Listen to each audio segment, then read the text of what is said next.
They say anxiety is just overthinking, quirk you can shrug off with a deep breath or a positive quote.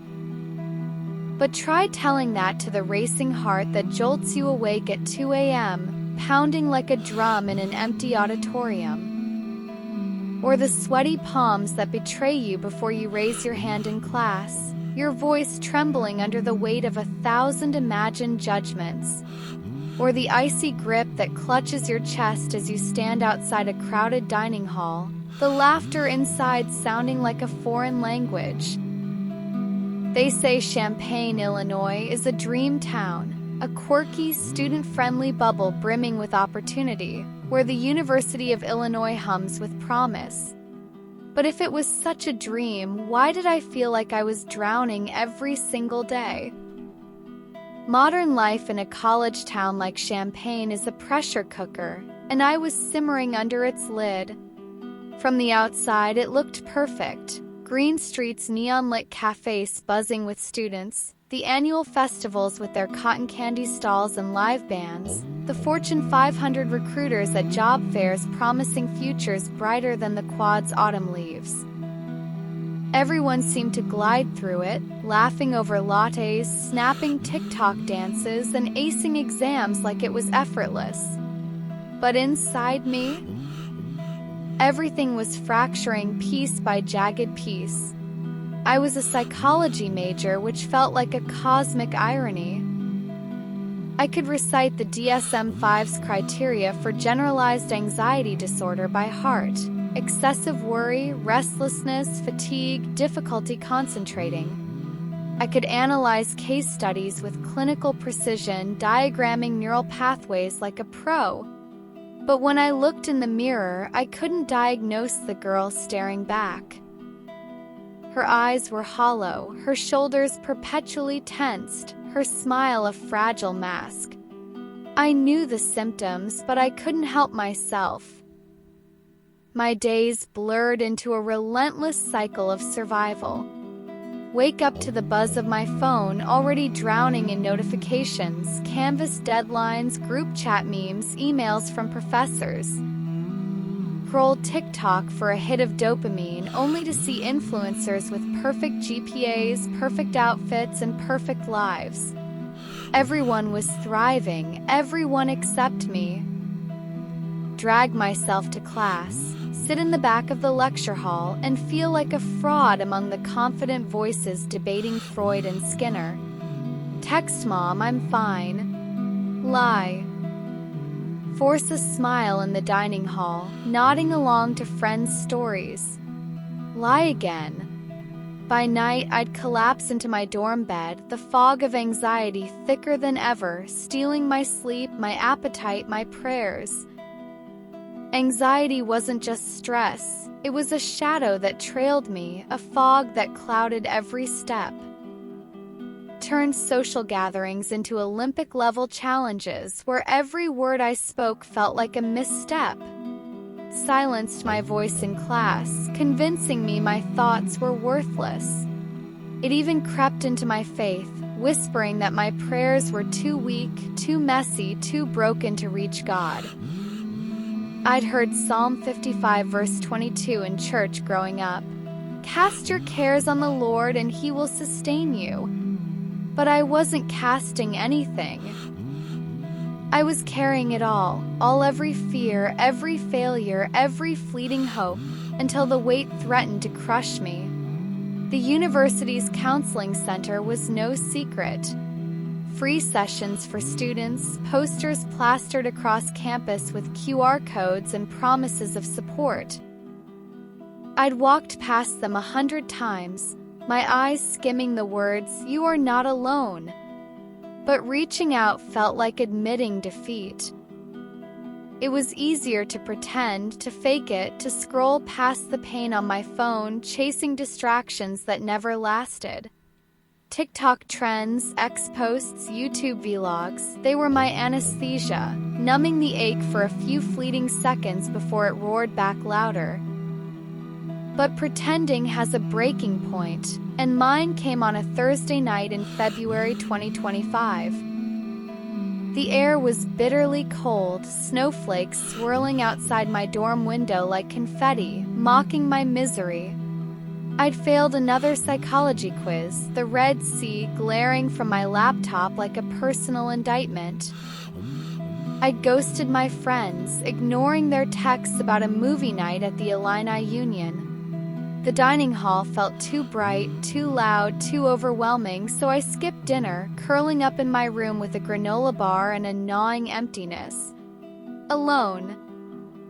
That night, my thoughts were a relentless storm, louder than ever. You're failing. You're a disappointment. You don't belong here. Each one hit like a wave, pulling me under. My chest tightened, a vice squeezing my ribs. My breath came in shallow gasps, each inhale sharper than the last. I curled into a ball on my bed, the wrinkled Fighting Illini hoodie beneath me a poor shield against the panic. I wanted to disappear, to dissolve into the darkness, to silence the chaos in my head. But it wouldn't stop.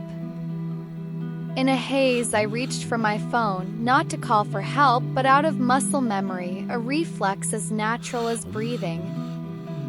My fingers, numb and trembling, swiped across the blank screen. Somehow, YouTube opened and a live stream popped up.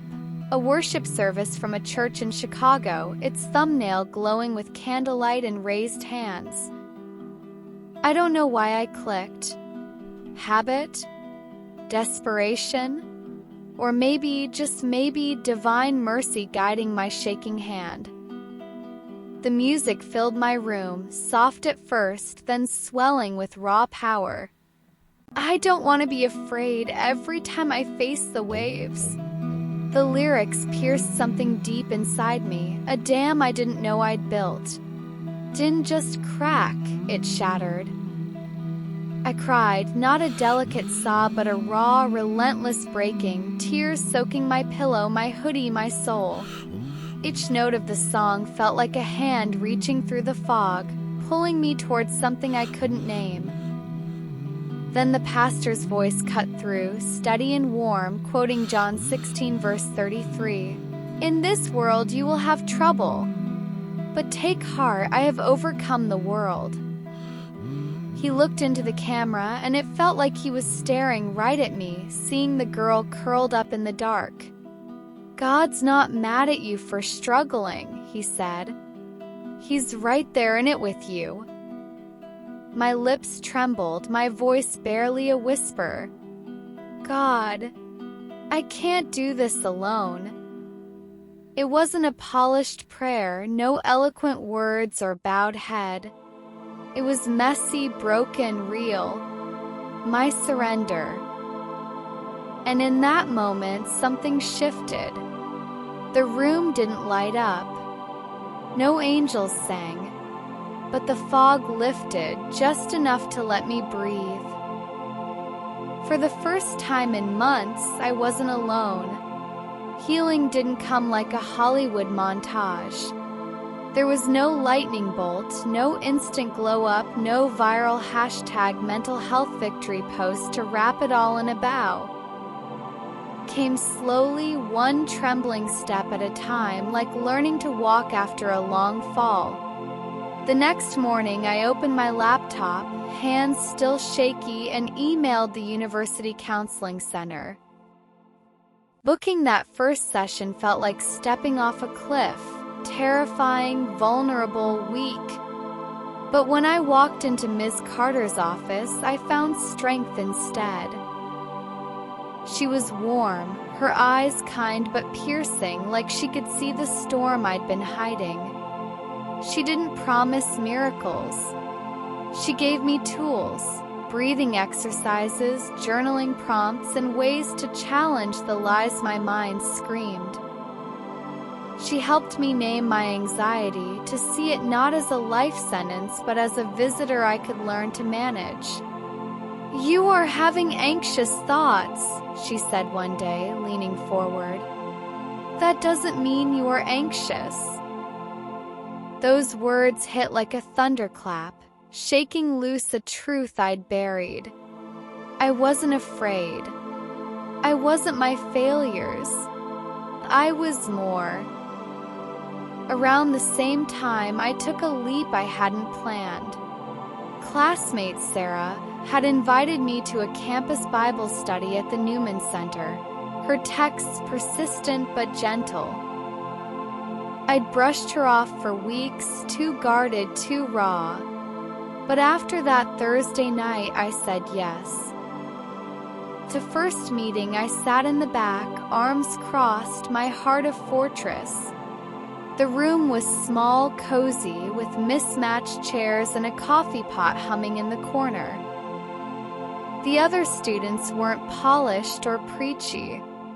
They were real, sharing doubts, fears, prayers with a quiet honesty that disarmed me.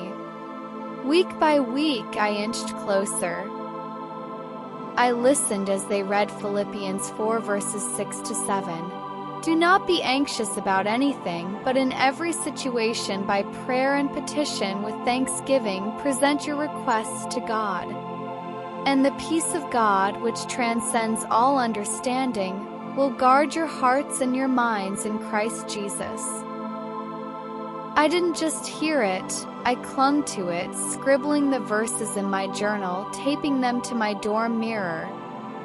Sarah became a lifeline, texting me small encouragements. Hey, thinking of you.